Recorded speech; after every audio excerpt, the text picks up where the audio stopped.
Hello दोस्तों, welcome to sleepy classes. तो दोस्तों आज हम एक टॉपिक करने वाले हैं जिसका नाम है जीएनपीए वर्सेस एनएनपीए। ये क्या है, ग्रॉस एनपीए और नेट एनपीए में क्या फर्क होता है, चलिए देखते हैं।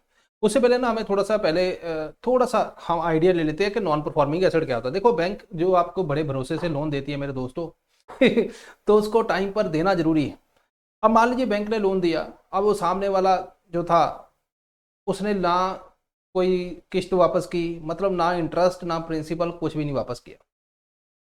90 दिन हो गए, तो ये 90 दिन के बाद क्या है, वो उसको डाल दिया जाता है नॉन परफॉर्मिंग एसेट।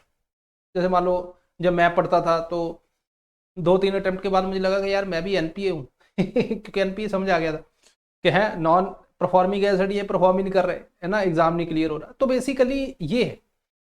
तो अब लोन तो दे दिया बंदा, ना सामने वाला है ना, सामने वाला गायब भी हो गया, कहता मैं है ही नहीं, इंटरेस्ट भी नहीं दिया ना कुछ प्रिंसिपल दिया, तो वो बन गया एनपीए। ठीक है, 90 दिन हो गए, ओके।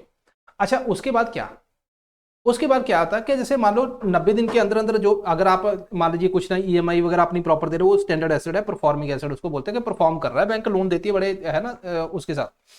उसके बाद सब स्टैंडर्ड आ जाता है। ठीक है, अच्छा एनपीए के बाद इसको किस में डाल देती है, सब स्टैंडर्ड एसेट, कि मतलब एनपीए हो गया कि हाँ ये एनपीए हो गया, देन उसके बाद सब स्टैंडर्ड 12 महीने यहाँ पे रहेगा। वो होप होती है थोड़ी सी कि भाई हाँ शायद वो बंदा है ना मान ही जाए या आ जाए, कोई पैसा वापस आ जाए, कुछ रिकवरी हो जाए। उसके बाद जब ये सब स्टैंडर्ड 12 महीने हो जाते हैं, फिर बंदा कहता है यार फिर भी नहीं आया। उसके बाद उसको डाउटफुल एसेट में डाल देते हैं।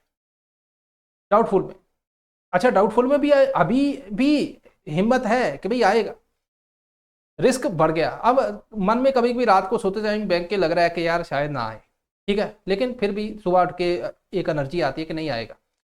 अच्छा, जब नहीं आता तो उसके बाद क्या होता है, 12 महीने बाद फिर इसको डिक्लेयर कर देते लॉस, भाई खत्म है, ये चला गया, टाटा बाय बाय होगी इसकी। कोई अब वो फॉरेन कंट्री में रहता है, इंग्लैंड में, ठीक है, जिसने लिया था, तो अब ये लॉस हो गया। ठीक है। सो अब आरबीआई वगैरह या बाकी जो भी एजेंसीज है वो कहते हैं कि भाई अब नहीं आएगा, दिलासा देके चली जाती है कि भाई खत्म हो गया तेरा काम।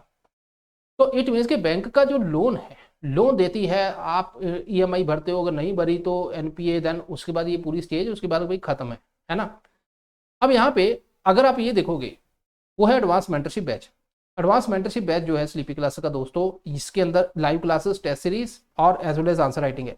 इसके अलावा जो मेन बात है वो target sheet, workbook and last minute revision. This is most important अगर आप एग्जाम क्लियर करना चाहते हो। आप इस नंबर पे कॉल कर सकते हो, यहाँ पे विजिट कर सकते हो, आपको जो भी डिस्काउंट चल रहा होगा वो मिल जाएगा। ओके, अब बैक टू पॉइंट। तो हमारा आज का टॉपिक क्या था कि सर ग्रॉस एनपीए और नेट एनपीए के बीच में हमें फर्क समझना है। एनपीए हमें समझ आ गया, ओके।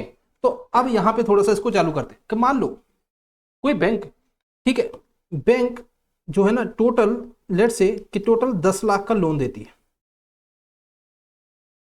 ठीक है। अच्छा, 10 लाख का टोटल लोन, बाकी तो टाइम पे दे रहे हैं। कुछ बॉर्वर है, लेट से कि बॉर्वर ए है, दिस इज बॉर्वर बी, इसने 60,000 का लोन लिया, इसने 40,000 का, और ये कभी दिखे नहीं उसके बाद। तो बैंक देखते हैं यार 90 दिन हो गए, है ना। तो अब बैंक को लग रहा है कि यार ये काम खराब हो गया, 90 दिन हो गए, पता नहीं कहाँ गए, चले गए हैं, घर में भी कोई खबर नहीं है ना। कोई कहता है गली में पहले देखते थे अब देखते नहीं है। तो बैंक क्या कहेगी, यार मेरा ग्रॉस नॉन परफॉर्मिंग एसेट जो है ना, वो कितना है, 60,000 plus 40,000 is equal to 1 lakh. अगर उसने ये देखा कि ठीक है ग्रॉस एनपीए और इसके अंदर भी जीएनपीए, अगर रेशो निकालनी, ये रेशो कितना, तो वो क्या करेगा, टोटल जो ग्रॉस एनपीए है वो कितना है, टोटल ग्रॉस एनपीए कितना है, 1 लाख, कितना हो गया 10 लाख हो गया, बताओ। ठीक है, डिवाइडेड बाय जो टोटल लोन है, टोटल लोन कितना है 10 लाख, ठीक है। तो ये कितना हो गया इंटू 100, ओके। तो यहाँ पे अगर आप देखोगे तो ये कितना आ गया अपना 10%, ठीक है। चलो, अब ये हो गया ग्रॉस एनपीए। अब आप सोचो, आपने कोई बिजनेस स्टार्ट किया, तो आपको पता है कि उस बिजनेस के अंदर रिस्क है, ठीक है। आपने कोई बिजनेस स्टार्ट किया, लेट से कि आपने जनवरी के अंदर कुछ प्रॉफिट कमाया, फेब में कुछ कराया, मार्च में कुछ कमाया, तो आप अगर सच्चे बिजनेसमैन हो तो आपको पता है कि यार ऐसा नहीं कि हर महीने प्रॉफिट, ये कौन सा कोई ये ऑयल रिफाइनरी वाले हैं, है ना, हमारी ऑयल कंपनी है थोड़े इंडिया की, ये 2-3 महीने लॉस हुआ, नहीं हमें लॉस हो गया तो हमें इसलिए रिकवर करना। भाई बिजनेस में होता है कि 2-3 महीने होता है फिर प्रॉफिट हो जाता है, इनको हर महीने चाहिए, है ना। और जनता को जो पूरे 12 महीने लॉस होता है उसका कोई नाम निशान नहीं। अच्छा, उसको पता है कि थोड़े महीने हो सकता है लॉस भी हो जाए, तो वो क्या करेगा, इसमें से थोड़ा सा अमाउंट जो है ना निकाल लेगा, ठीक है, प्रॉफिट में से, बाकी चलो अपना जो भी करना कर लिया। ये अमाउंट को एक इमरजेंसी फंड की तरह वो यूज करेगा कि जब लॉस होगा तो इसका मैं यूज करूंगा, ठीक है। चलो ये समझ आ गया, बड़ा सिंपल कंसेप्ट है, मजेदार था। बैंक भी तो ऐसे होते, बैंक में भी पढ़े लिखे इंसान होते हैं, ठीक है, जहां जहां जॉब कर रहा है कोई वहां पढ़े लिखे होते हैं। तो अब समझो कि बैंक को पता है कि यार कुछ ना कुछ तो हम अगर एनपी देंगे कुछ नहीं मिलेगा तो उसको कुछ ना कुछ हमें साइड पे रखना चाहिए, है ना, एनपी के हिसाब से। तो बैंक जो साइड पे रखता है इसमें उसको प्रोविजन बोलते हैं। लेट्स से कि वो 70,000 है, ठीक है।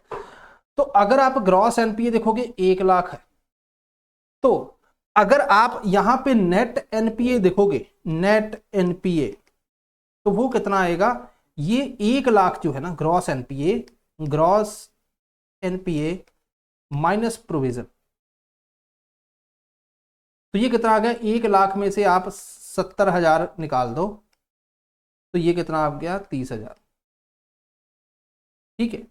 तो अगर आप देखोगे तो ग्रॉस एनपीए जो था 1 लाख था और ये नेट जो है वो है 30,000, ठीक है। इसका भी आप एनएनपीए निकाल सकते हो, ठीक है। ये 30,000 जो है नेट एनपीए ऊपर आ जाएगा, और यहाँ पे जो नेट है, ठीक है, जो 10 लाख है, 10 लाख में से 30,000 तो वो दूसरा था, ठीक है। तो यहाँ पे अगर आप देखोगे 10 लाख है, 10 लाख में से 70,000 कहाँ गया, हाँ प्रोविजन, ठीक है, 10 लाख में 70,000 प्रोविजन निकालोगे तो आपका 9,30,000 नीचे आ जाएगा, ठीक है। मतलब net NPA divided by net advance, तो इसको आप 100 से मल्टीप्लाई कर दो, अराउंड 3% के आसपास कुछ भी आएगा।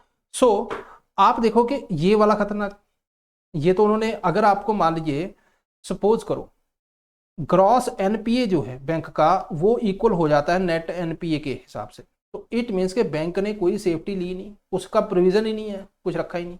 क्योंकि आप देखो ग्रॉस एनपीए में से कहाँ गया, ग्रॉस एनपीए में से प्रोविजन निकालेंगे तो नेट जो है जितना ज़्यादा लो होगा उतना अच्छा, ठीक है। तो ग्रॉस और ये दोनों बराबर है तो ये कितना होगा, 0, तो ये खतरनाक हो जाता है। तो ये बेसिकली ये इंडिकेटर होते हैं इसको देखने के लिए, ठीक है। अगर आप यहाँ पे भी देखो इकोनॉमिक सर्वे क्या बोल रहा है, हमारा इंडियन बैंक का देखो ग्रॉस एनपीए कितना है, ठीक है, 2018 में 11.2% था, अब 2.2 है। नेट कितना है, पहले 6% था, अब जो है 0.5% है, तो बहुत कम है, ठीक है। यहाँ पे अगर आप देखोगे CRAR भी दिया हुआ है, ठीक है, ये इसको हम आने वाली वीडियो के अंदर डिस्कस करेंगे क्योंकि अपने आप में एक टॉपिक है। तो ये है दोस्तों, आपको ये कंसेप्ट क्लियर होने चाहिए, जीएनपीए एनएनपीए क्या होता है और इसका रेलिवेंस क्या है, सिग्निफिकेंस इज मोस्ट इंपॉर्टेंट, ठीक है। एनपीए का आपको चलो पहले भी पता होगा, मैंने भी बता दिया। सो दिस इज ऑल, मिलते हैं नेक्स्ट टाइम, थैंक यू।